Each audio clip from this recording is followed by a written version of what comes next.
नमस्कार, मैं माया 7i news में आप सभी का स्वागत है और आइए नजर डालते हैं इस वक्त की खास हेडलाइंस पर। श्रीलंका के धमाके में मरने वालों की संख्या पहुंची 300 के पार। मरने वालों में 6 भारतीय भी शामिल। गृह मंत्री राजनाथ सिंह का बयान, कहा सबसे तेज बढ़ने वाली अर्थव्यवस्था आज भारत की। राजनाथ ने कांग्रेस पर भी साधा निशाना। दिल्ली में कांग्रेस आपके गठबंधन को लेकर नहीं बनी बात। कांग्रेस ने जारी की 6 उम्मीदवारों की सूची। शीला और अजय माकन को दिया टिकट। बैरसिया में वोटरों को जागरूक करने के लिए निकाली गई जागरूकता रैली। स्कूली बच्चों समेत लोगों ने बढ़ चढ़कर लिया हिस्सा।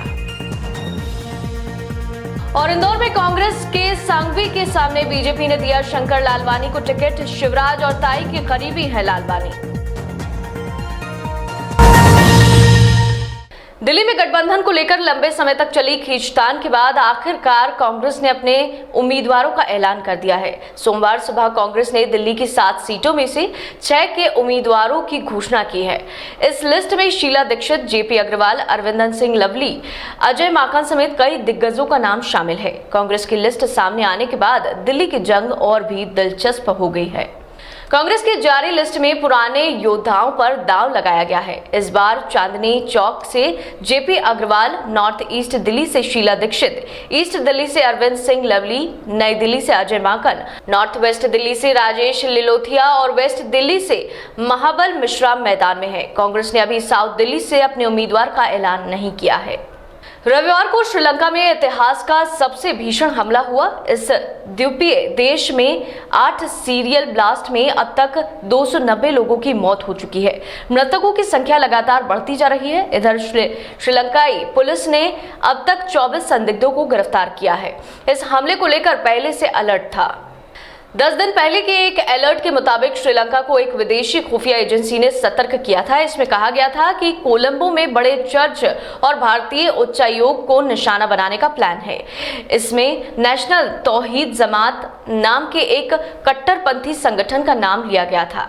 नेशनल तौहीद जमात पर कट्टरपंथी वाहिबी विचारधारा के प्रचार प्रसार का आरोप लगता रहा है।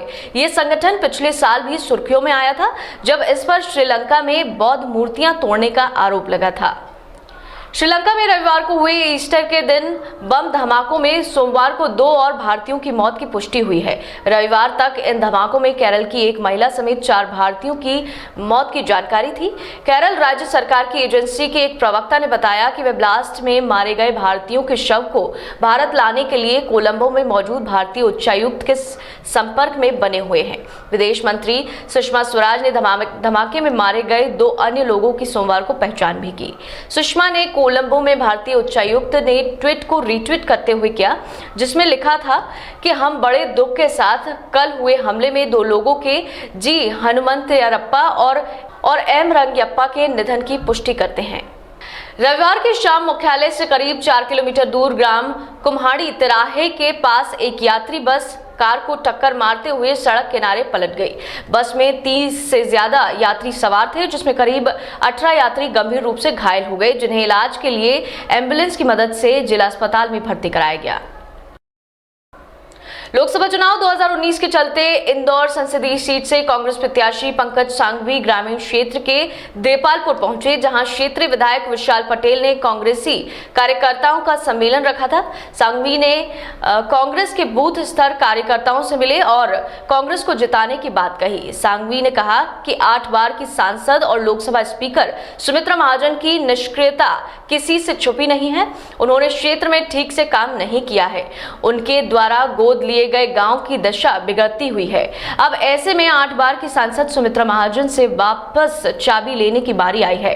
वहीं क्षेत्रीय विधायक विशाल पटेल ने भी केंद्र की मोदी सरकार पर हमला बोला और उन्होंने कहा कि मोदी जी जुमलों के सहारे सत्ता में आए हैं। उन्होंने कहा था कि 15-15 लाख रुपए सभी के खाते में आएंगे। आया क्या?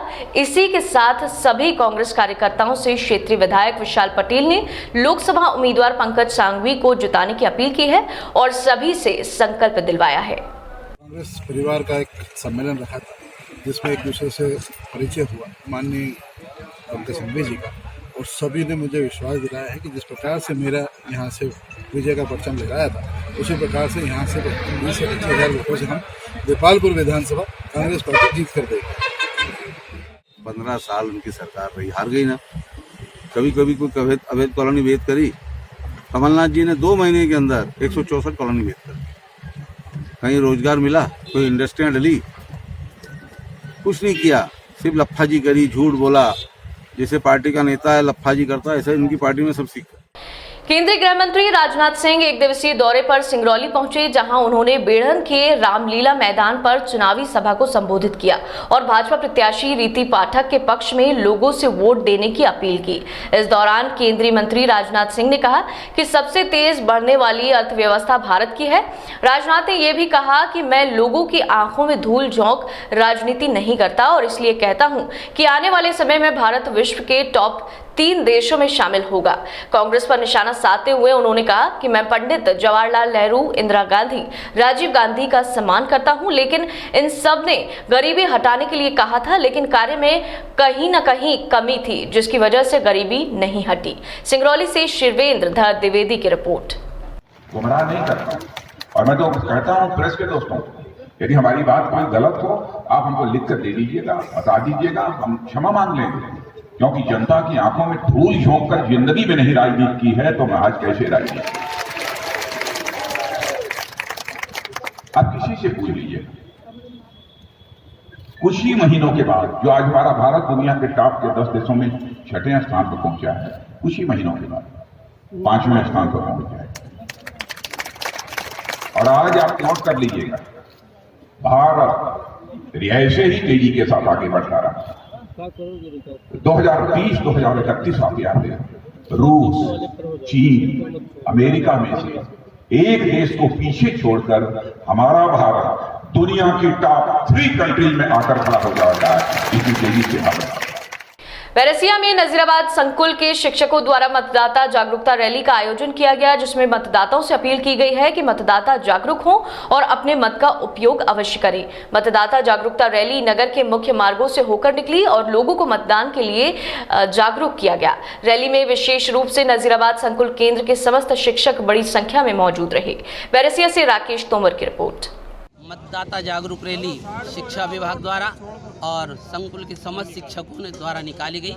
इसमें संकुल केंद्र से इसका प्रारंभ किया गया और नगर के मुख्य मार्गों से होता हुआ, बाजार बस स्टैंड होता हुआ और विश्राम गृह होता हुआ, राजीव गांधी बस स्टैंड होते हुए पुनः संकुल केंद्र पर यह रैली पहुँचेगी। इसका मुख्य उद्देश्य है कि हम लोग चाहते हैं कि देश का प्रत्येक मतदाता जागरूक हो और अपने मत का समझदारी से उपयोग करें। इन दिनों आलिया भट्ट के सितारे बुलंदियों पर हैं। उनके पास कई बड़े बैनर की फिल्में हैं। अब वे Baahubali fame director SS Rajamouli की फिल्म RRR से तेलुगु फिल्म इंडस्ट्री में डेब्यू करने जा रही हैं। राजामौली के इस फिल्म में जूनियर NTR, रामचरण, अजय देवगन भी अहम रोल में दिखेंगे। एक इंटरव्यू में आलिया भट्ट ने खुलासा किया है कि उन्होंने फिल्म RRR में रोल पाने के लिए राजामौली से अनुरोध किया था और उनसे कहा था कि फिल्म में मेरे लिए जो भी रोल होगा मैं करूंगी। उस समय तक राजामौली ने किसी फीमेल एक्ट्रेस की कास्टिंग नहीं की थी। इस अनुरोध पर राजामौली ने कहा कि वे मेरी टाइमलाइन के बारे में जानना चाहते थे। इस पर मैंने उन्हें कहा कि जो भी टाइमलाइन होगी उसे एडजस्ट कर लूंगी, हम उसे संभव कर देंगे। मालूम हो कि राजामौली की अपकमिंग फिल्म के लिए आलिया ने तेलुगु भी सीखनी शुरू कर दी है। और खबरों में फिलहाल इतना ही। बने रहिए 7 i न्यूज के साथ। नमस्कार। खबरों में बने रहने के लिए बेल आइकॉन दबाइए और 7 i न्यूज को सब्सक्राइब करिए।